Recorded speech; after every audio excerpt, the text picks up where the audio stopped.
Good day. Today I'm going to be talking about how the environment in general affected Santiago's journey in The Alchemist, written by Paulo Coelho.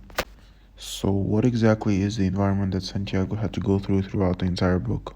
Well, the answer is obvious and had been previously stated: the desert. So, let's start off by defining the desert. So, the desert is an uninhabited landscape, a waterless, desolate area of land with little to no vegetation, typically one covered with sand. The desert in the book represents the obstacles and struggles that Santiago has to go through to achieve his personal legend, and many other of Santiago's teachers are actually sort of connected to the desert and advise Santiago on how to get past the difficulties of the desert. A great example of this may be the alchemist himself, who had warned Santiago that although you should love the desert, you should never trust it fully, as the desert is a dangerous and misleading thing. He even emphasized on the statement on never being distracted.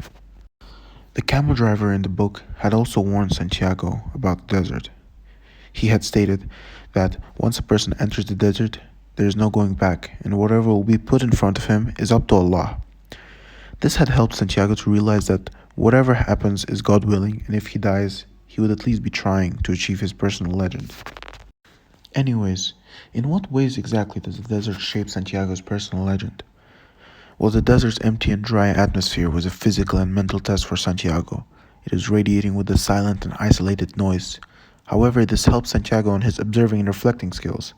He also understood that the environment which he is in is full of life, which also contains the soul of the world. What is the soul of the world, you say? Well, the soul of the world is a spiritual force that unites mankind with nature as equals and governs all things as one. The desert had helped Santiago with his destiny and love life with Fatima. How exactly, you say? Well, as soon as Santiago met and fell in love with Fatima, he had almost totally abandoned his plans on his personal legend. However, both Fatima and Santiago recognized that the desert is dangerous, but that it also contains lessons of value, and Fatima wants Santiago to experience it, showing us how balanced and two-sided love should be. Now for my personal legend.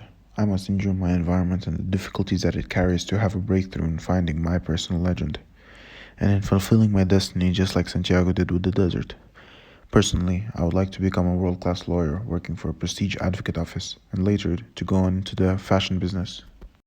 To conclude my video, I would like to say that the desert is symbolic of an obstacle standing in between Santiago and his personal legend, which can also be connected to your real-life destiny, and can be a key in fulfilling it as well. Thank you so much for watching this video.